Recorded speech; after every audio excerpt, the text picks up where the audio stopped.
And we are live, guys. Kind of an impromptu Sunday evening stream. How you doing tonight, Clyve? Good, Chris. How about yourself? Good, good. What's going on, Bobby? I sent Bruce the link, so I don't know if he'll join us here shortly or not. I can send you a link too, Bobby, if you want to join in. But Adrian actually kind of already beat me to the punch. But I was thinking about doing a live stream later on this week about affordables versus luxury watches. Like I kind of feel like every place or every collection has a place for both. As long as it's in your budget, I feel like. Oh, absolutely. If you want to even consider affordable, then you're basically a watch snob. Mm-hmm.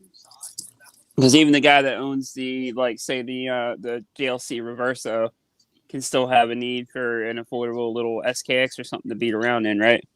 Exactly. What you wearing watch wise, by the way?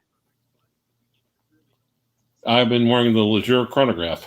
Oh, nice, nice. I'm actually wearing. I got to post the unboxing video up. I've been kind of running behind on videos, but I'm wearing the Aqua Racer GMT Pepsi. So, what's going on, Joe? We got Bobby, and then we got Peter in. How you doing? Bobby's wearing the Black Bay 58. Nice. But yeah, like I said, basically, I feel like every collection. But I feel like if you're like you said, if you're not a snob, you should have an open acceptance to affordables and luxury watches. Yeah, I couldn't have put it better myself. And also not just talk about one brand as well. We all know the brand. Audemars Piguet? yeah, that's the one. No, let's talk about the big R Rolex. That sucks, last man. You've been feeling sick. You wearing the Graham Silverstone though? The Graham makes some pretty interesting pieces. You ever seen them, Clive? Yeah, I have seen them. Yes. I think I sent you a picture when I got one in. I got the Chrono Fighter in. So okay. So you went to a nice little in-person meeting of about half a dozen of us. Yeah. Just literally just came back from it. Nice. How'd that go? It was nice. Is different collectors from all over the scale, with different preferences. Nice. Get to learn something. Cool. So you had a lot of people with affordables and vintage and luxury then too, huh? Exactly. Yes. What's going on, Bruce? We got Bruce in the house.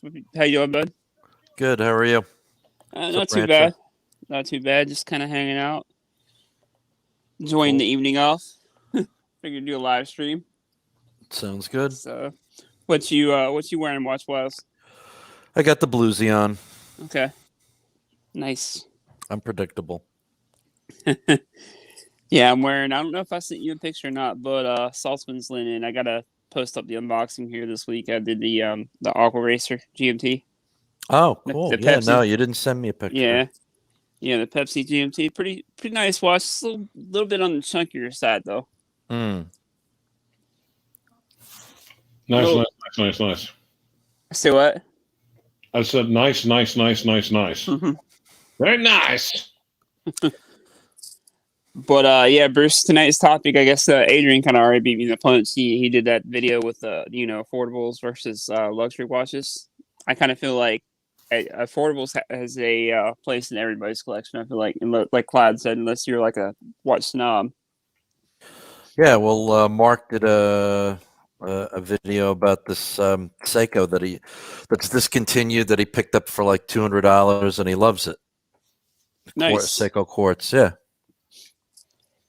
That's the crazy thing. Like you could talk down about a watch or whatever, but people talk down about it and they don't even see it or handle it until they see it. They won't know. Exactly. So, I love my Seiko King Turtle. The King Turtle is definitely nice watches. Yeah, the thing about Seikos is they always wear a lot smaller than what the specs state too. Absolutely. Yeah. And people. I actually have a Seiko, so please don't think I'm a watch snob. I've what is it? The chronograph with the yellow and then the Pepsi bezel. Nice. Older one. I forgot what it's called. You really want to continue to rub it in. Yes. You got an awesome Pogue at an awesome deal. Yeah. No, I don't know if it's an awesome deal. It's just a dirt cheap compared to what they're going for now. Exactly. Also serviced.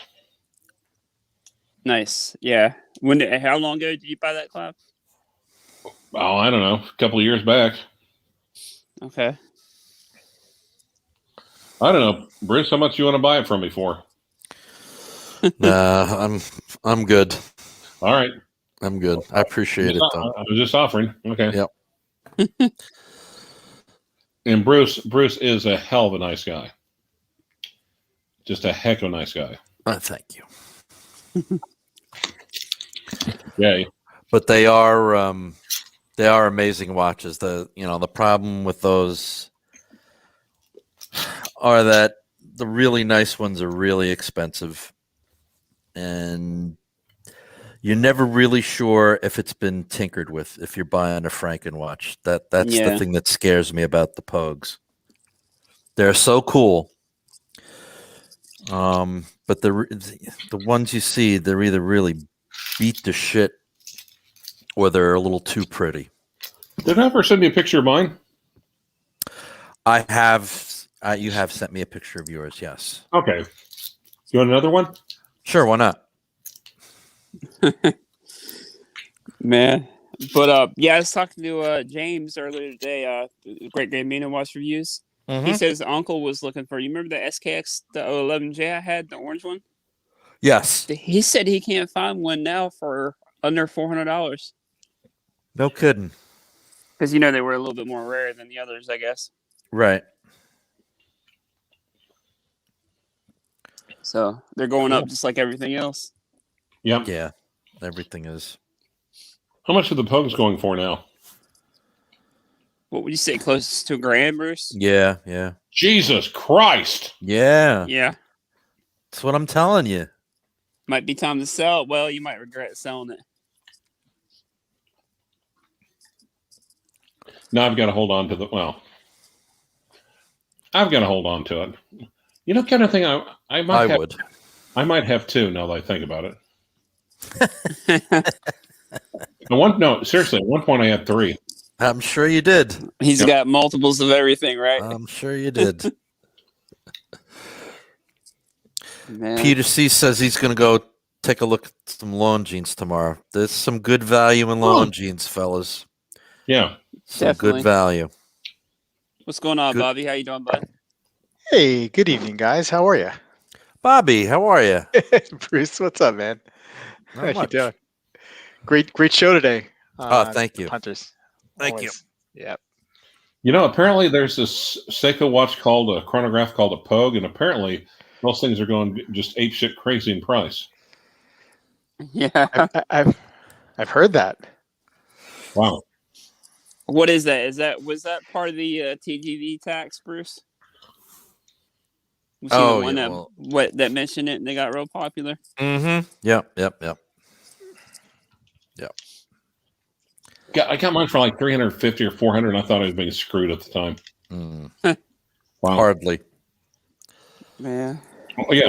I felt like it was pretty hard. Oh, wait. Okay. Yes, I can. Nice. So you wearing the Black Bay, Bobby? I am. I'm wearing. I felt like a Black Bay kind of move. I went to go pick up some dinner. I was like, you know what? I'm gonna throw on the Black Bay tonight. I've been wearing my German watches a lot lately, so I figure I'd give the Black Bay some love. Listen, I'm glad you're actually on here, Rob, because I wanted to ask you, because I caught the live stream the other night. Like, I wasn't right in there at the beginning. What happened with that new watch that you got? So when I didn't notice it at first. I did an unboxing right as soon as I got it, right? And it looked gorgeous. It looked gorgeous, yeah. But in the unboxing, you can see the scratch. Now, I didn't see it at first because I was like behind the camera, and it's kind of hard for me to see. But I showed it to my wife, and And she's like, my wife sees everything, by the way, like most women do. They see everything, they smell everything, they see everything, right? So she was like, did you notice that there was like some lint here or some like a scratch? And so between the 5 and the 6 o'clock, Mm-hmm. there is a very small scratch on the dial that you No. can't see head on, right? Right. But if you turn the watch to the side a little bit and it catches the light, sure enough, there's a scratch, and it's not lint because it hasn't moved. Right. So yeah, so a little bit of a bummer. I reached out to the seller because I Mhm. was like, how could you not see this? Because after like my wife pointed out to me, like, I was like, I couldn't unsee it. Right. And he was gracious. He was like, I didn't see it. I only worn the watch once or twice. I'll give you your full refund right now. And I want the watch. You know what I mean? So I Mhm. was like, he's like, no, I really want the watch. And he's like, it's under warranty still. So I reached out to the people who the warranties it's with, Mhm. and they went back to the watchmaker, and the watchmaker said that they would make me a new dial. So Great. And what kind of watch is it again? it's a Jaeger and Benzinger. It's a German independent. Ah, Beautiful dial on that. Yeah, that very watch. like hand guilloche engraving all over in the front and back. It's just it's just a beauty. And it's an independent, and it ticked all the right boxes for me, and it was affordable technically. I mean, some of these independents are like, the fees are, not the fees, the prices are becoming a little bit out of my range. Yep. Yeah. This Yep. one fell in it, so I'm very, very happy with it. And look, even if I couldn't resolve the issue with the scratch, Mhm. I probably still would have kept the watch. You know what I mean? I just love it that much, and it is what it is. You know what I mean? But looks like they're going to do right by me. So, yeah. Now, help me. I'm a little confused. Mhm. Jaeger and Benzinger. Exactly what kind of Rolex is that?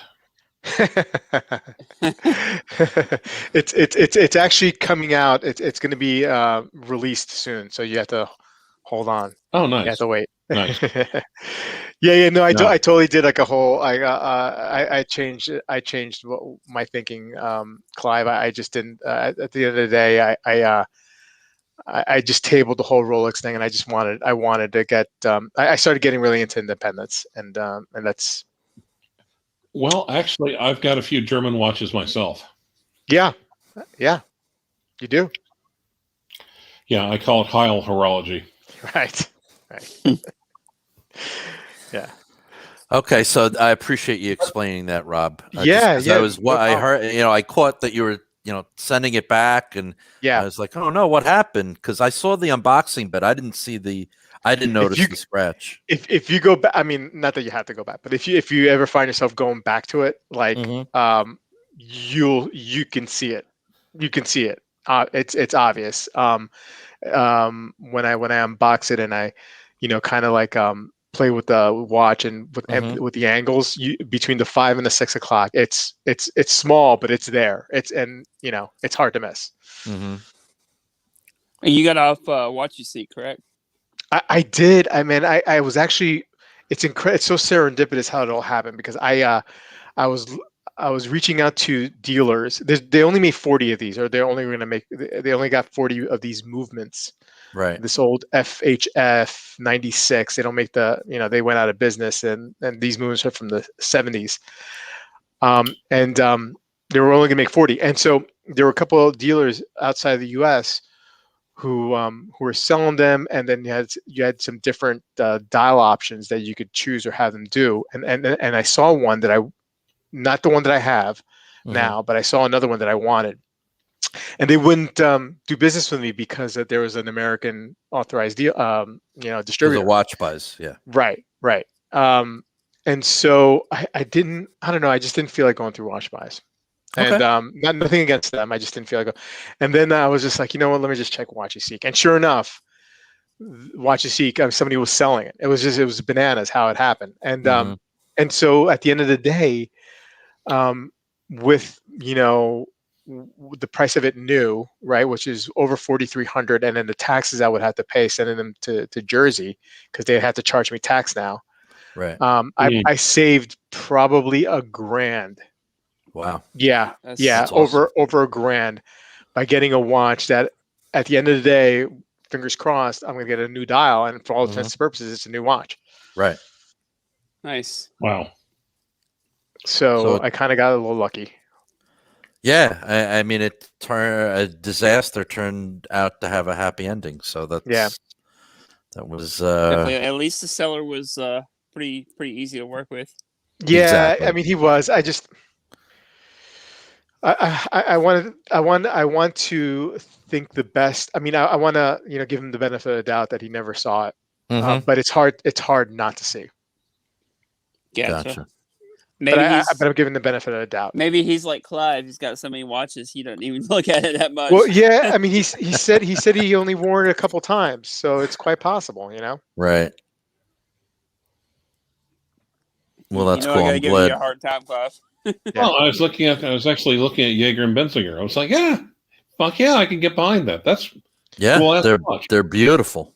So the one, if you're on Watch Buys, the one that I have now is no longer there. Right. The ones that you'll see now, I've actually tried those on. They're 42 but 52 lug to lug, and I tried them on a Watch Buys roadshow, and I love them, but they're just, the lug to lug was just a little too big for me. If it was a dive watch, different story, but that's not a dive watch, right? Right. So I just didn't like the way it looked. I love the way it looked. I just didn't like the way they fit. The one I got is 38 millimeter. And if I get a picture of it, Clyve, I'll share it real quick. Oh, you got one in the chick size? Yeah, I got one in the chick size. Yeah, absolutely. But I'm just kidding. No. I am a chick. Well, only by Jersey standards. Right. Which are very loose, by the way. Right. So it was all, in a second. It was all. It was no. I was just gonna say it was all thanks to Mrs. Legg. She spotted it right away. Yeah, it's hard to you got to wake up pretty early in the morning to get to pull one over on Mrs. Legg's.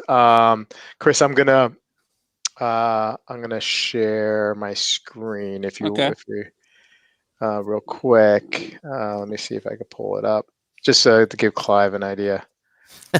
Peter C's saying when you get bored with it, let him know. Yeah, he probably wants to buy it from you. So it should be up if you want to share the screen now. I'm on my phone right now. Oh, so okay. Yeah, I don't know if I can or not. That's why my internet's a little bit better. Gotcha. Anyway, so I'll show it to you another time, Clyve. But nice. But yeah, they're good looking watches, man. I saw your video you did on your 3-piece German collection. It's definitely some different ones there. Yeah. It was I didn't realize at the time, like when I had the 3 watches there, I was like, wait a second, this is like actually not a bad little 3-piece collection. It kind of hits a lot of categories, checks a lot of boxes, so that's I decided to. I'm trying to do so. I don't want to hijack the stream. I'm sorry, but I'm trying to You're good. Yeah, I want to do like every Saturday or Sunday. I'm going to try to do it every Saturday, like to do like a German watch Saturday, whether it's a review or a topic, because that's why I kind of want to focus my channel for the rest of the year. I mean, obviously I'll do some other reviews, but you should do it. You should start right after midnight, Warsaw time. Yeah, not a bad idea. Not a bad idea. I mean, not for the polls, it's not a good idea, but for Germans maybe. But yeah. So I wanted to gear my channel more towards the German watches. So I figure I'll do some baby steps before I can. The problem is getting them into review because not a lot of people have. Other than Zen, I mean, I feel like I've seen a lot of Zens lately, so that's Zen one and thing. Damasco, but, there's so many Zen and Damasco videos you can make, but yeah. Which I'm actually going to make a video on the Zid and Damascus I got getting. So okay, Yeah. now what kind of movements are they? Are they like where you worked ETA movements On which ones? on the one you just bought? The Jaeger, so the Jaeger and Basinger, yeah, it was it was a manufactured movement from a brand, and I'm going to butcher I'm not going to even say it. I'm just going to do the initials FHF. Okay. They were at the time of their demise, which was in the 70s because of the course crisis. They went out of business. At the time, they were one of the oldest movement makers around. They were making movements since the 1700s, and so this movement, this F96, was probably manufactured somewhere in the last manufactured in the early 70s, and so Jaeger and Benzinger. The real powerhouse behind that duo is Benzinger, by the way, Joachim Benzinger. He's the guy who does all the engraving and the dial work. Jaeger is a collector, kind of entrepreneur who created the brand, but they were able to source these 40 of these movements. I'm sorry, I wasn't listening. How much Jaeger did Kim Basinger have to drink before making these movements? A lot. Oh, At least 20, 10 Irish car bombs or whatever. Nice. nice. Well, it was a tough time for her. I mean, Alec Baldwin was screaming at her over the phone constantly. Yeah. Yeah. Well, Alec Baldwin's a screamer. You know what I mean? Like the guy he gets a little loud. He's an Irishman. Exactly. Thank you. So you got to send the watch back, Rob? I got to send it not to Germany, fortunately. Okay, so they good. have RGM does their servicing. Oh, nice. Excellent. So I just have to send it to RGM. I probably got to send it to him this week sometime. Okay, cool. Sending Nice. it to Pennsylvania is a lot better than sending it to Germany. Yeah, and if things go, like if something happens, I could always drive over there. I mean, it's a couple hours away and knock on some doors and you know what I mean. So and like I said, it's better than sending it to Germany. Yep. Yeah. Especially if it's East Germany. Right. Yeah. Right, man. It's tough. It must have been tough being an East German. Even with that wall coming down. I mean, still for years, they didn't. But now, interesting enough, a lot of their watchmaking has returned in East Germany, right? I mean, they were confiscated by the state to build these very bland, vanilla, utilitarian watches, and now there's some of these guys are coming back. Yeah. Yeah. Yeah, now that you got capitalism over there. Yeah. Yeah, well, now they're one big happy family again over there. So. Yeah.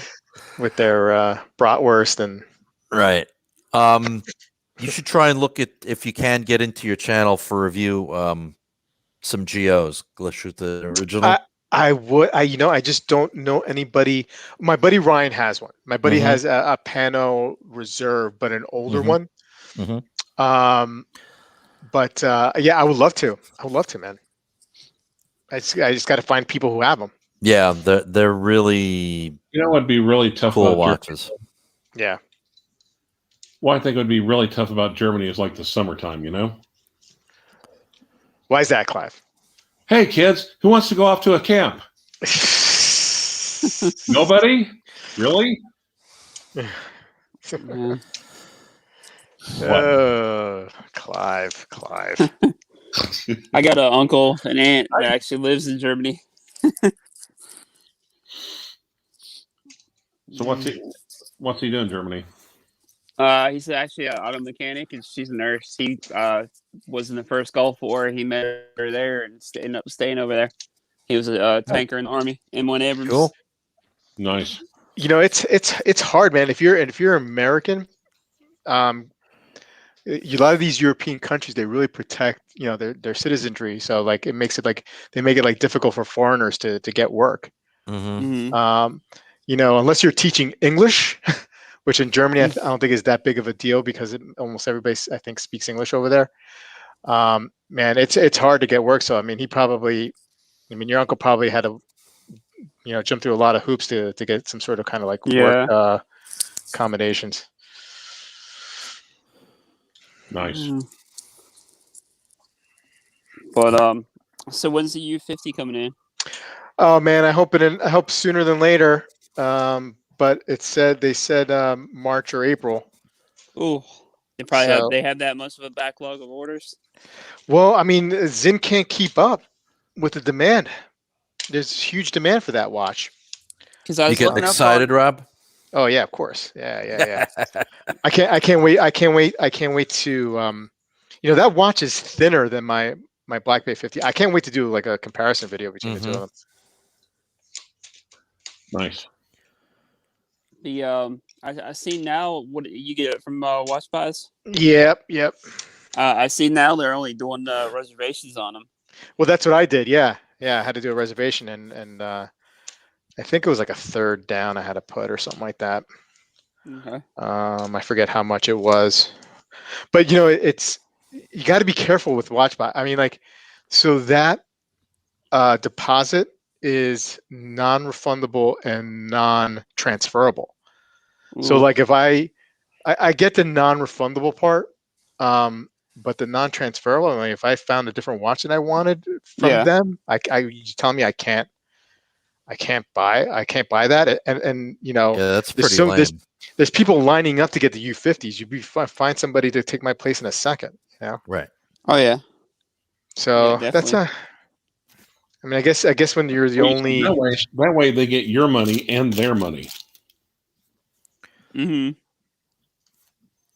Yeah, you were saying, Rob, when you're the only game in town, you can set the rules. Yeah, absolutely. Which is kind of like bummer, it's lame. but yeah, it is. Yeah. But that should be cool because that looks like a really neat diver. Yeah, definitely. Nice. Definitely. That's one I miss is my U1. I definitely miss that one, but I feel like this one's perfect proportions compared to that one, the U50. Well, a lot more people are going to be able to wear this watch than the U1. I tried on a U1, and I have a 6 3/4 inch wrist. I have a smaller wrist than you do, Chris. But I mean, I found the watch like it was fine. It was fine. I mean, I could pull that off. I'd rather pull off the U50 though with those dimensions. Okay. Right. Definitely.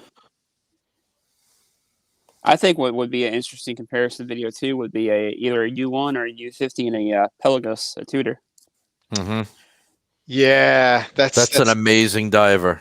Let me tell you, looking at it up close, it's an amazing watch. It's Pelagos. So light with the titanium. Yeah, man. I do you think they're gonna, they're coming up with some releases, or it's gonna be like a push for new releases from these brands? Do you think they're gonna do like something different with the Pelagos, maybe a different color? Could be. I wouldn't mind seeing a green now. Yeah, that would make sense. So we'll have to wait and see. Kind of like a matte kind of green, not quite as bright as the Hulk, of course, but like a matte. Match the matte blue and the black. Mm-hmm. Yeah, that would look awesome, wouldn't that? Titanium and green, Yeah. I mean, what also is really, hey Paul, the LHD version of the Pelagos is very cool as well. Yeah. So why is this? So I a lot of people keep on saying that, and to me, it just looks like, just a left-handed crown. Am I missing something? Is there something about that watch that people go really nuts for? I'm missing it. Well, because it's lightweight, it's big. Yeah. And if you wear your watch below the bone, right below your wrist, you're not going to have a crown hitting you if you're flexing your wrist. Okay. Yeah, I guess that's not an issue for me because I don't wear it that low. Cool.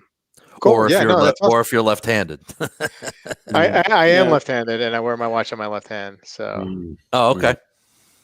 I've grown up in a righty world, so it's Gotcha. I'm used to it. Gotcha. Yeah, the Pelagos is definitely a great watch.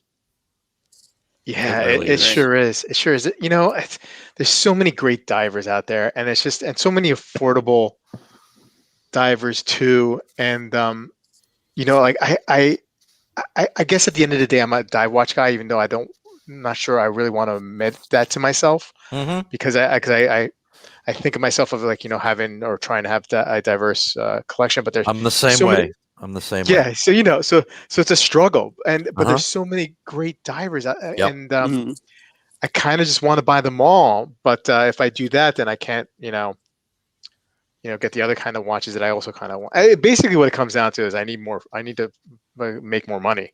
That's what it comes down to. Yeah. You know, No, Bobby, your struggle.